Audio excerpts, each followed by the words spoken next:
Ayan, bagong garden ginagawa ko. At dito, gagawa ako bubungkalin ko uli yan. May tinanim kasi akong oregano.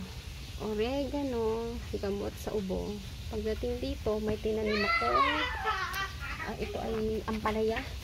Diyan. May ampalaya akong tinanim. Lagyan ko ng tulos.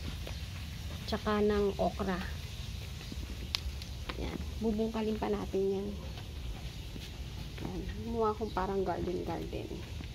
Yan dito. Bubungkalin ko uli yan. Pero may mga tanim. Hindi ko alam kung ano mga tanim yan. Pero tatanggalin natin yan.